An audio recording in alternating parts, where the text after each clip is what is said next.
මම දැක්ක අගමැතිතුමිය මහානායක හාමුදුරුවෝ බැහැ දකින්න ගිහිල්ලා අර පෙළපොතත් අරන් ගිහිල්ලා උන්වහන්සේට පැහැදිලි කරලා දෙනවා මේක මේ දාලා තියෙන්නේ බලන්න නෙමෙයි කියලා ඒ වෙබ්සයිට් එක. හරිද? ඕවා බලන්නේ වනචර මිනිස්සු. ඒකනේ ඔබතුමිය ඔය කියන්නේ. හරි. මම කියන්නෙත් ඒකම තමයි. ඕවා දාලා තිබුණාට උඹලා ඕවා බලන්න යන්න එපා. හරිද? ඕවා සර්ච් කරන්න එපා. හරිද?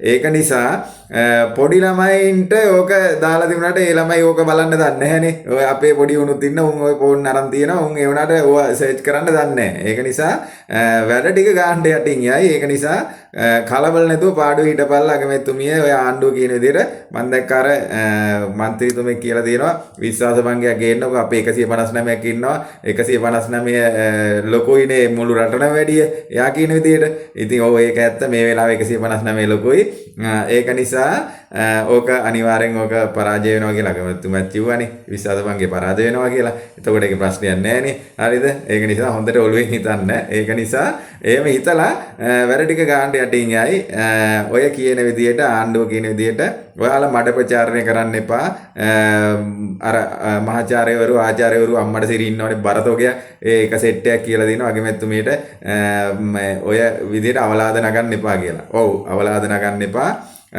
ඒවා කරන්න එපා පොඩ්ඩක් පාඩුවේ බලානිමු මේගොල්ලන්ට මේක කරන්න දීලා මෙයාලා මොකද්ද කරන්න කියලා. අර තව මම දැක්ක වීඩියෝ එක තියෙනවා ධර්ම චක්‍රයත් අයින් කරලාලු. ඉතින් දෙයනේ ධර්ම චක්‍රය අයින් කරලා කියලා කියනවා ඒක ඇත්තද බොරුද දන්නේ නැහැ. ඒක ගැනත් පොඩ්ඩක් හොයන්න ඕනේ. ධර්ම චක්‍රය මොකටද නේද? ඇත්තටම ඒව වැඩක් නැහැ නේ මේ ආණ්ඩුවට. අපිට ඒව අවශ්‍ය වුණාට ඒගොල්ලන්ට ඒව වැඩක් නැතුව ඇති. ඒකනේ ඒව අයින් කරන්නේ පෙළපොත් වලින්. ඒක නිසා එයාලට ඡන්දෙ දීලා තියෙනවනේ මිනිස්සු. ඡන්දෙ දුන්න නිසා ඒගොල්ලන්ට ඒක කරගෙන යන්න දෙමු අපි. හරිද? ගිහිල්ලා බලමුකෝ තව ටික කාලයක් ගිහිල්ලා. අන්න එදාට අපි ඔයාලා හැමෝටම කියනවා මේක හරිනම් හරි වැරදි නම් වැරදි.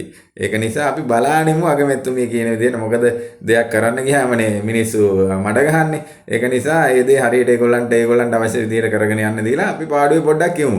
ඒ නිසා ආයේ මේ වීඩියෝ දදා මේ දඟලන්න බෑ. හරිද?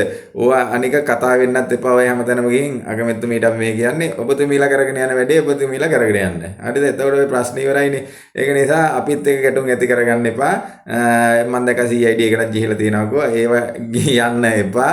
මොකද ඒවට ගිහිලා නිකන් මිනිස්සු ඉරේ දාන්නේව තේරුමක් නැහැ. ඔබතුමීලාට 3න් 2 බලයක් තියෙනවා. ඔයාලා කරගෙන යන්න වැඩේ. ඒක නිසා කරුණා කරලා මම මේ බුකියේ මේ මඩ ගහන්නේ උන්ට කියන්නේ අගමැතිතුමියට ගහන්න එපා මඩ උඹලා පාඩුවේ හිටපල්ලා එතුමියට සහ ඒ 59ට 159ට වැඩේ පාඩුවේ කරන්න යටින් යන්න දීලා. හරිද? ඊට පස්සේ අපි අවුරුදු 5කින් බලමු මොකද්ද වෙන්නේ කියලා. අන්න එතකොට අපි තීරණයක් අරගෙන හැබැයි එදාට නම් පොඩ්ඩක් ඉදිරි ගන්න වෙයි. මොකද ඔයගේ තියෙනවා පොඩි අවුල්. ඒ නිසා පොඩි නෙමෙයි ලොකු අවුල් තියෙනවා. ඒව ගැන කල්පනා කරලා ඉදිරියේ වැඩ කරන්න කියලා තමයි මං ඉල්ලන්නේ. එහෙනම් ජය වේවා.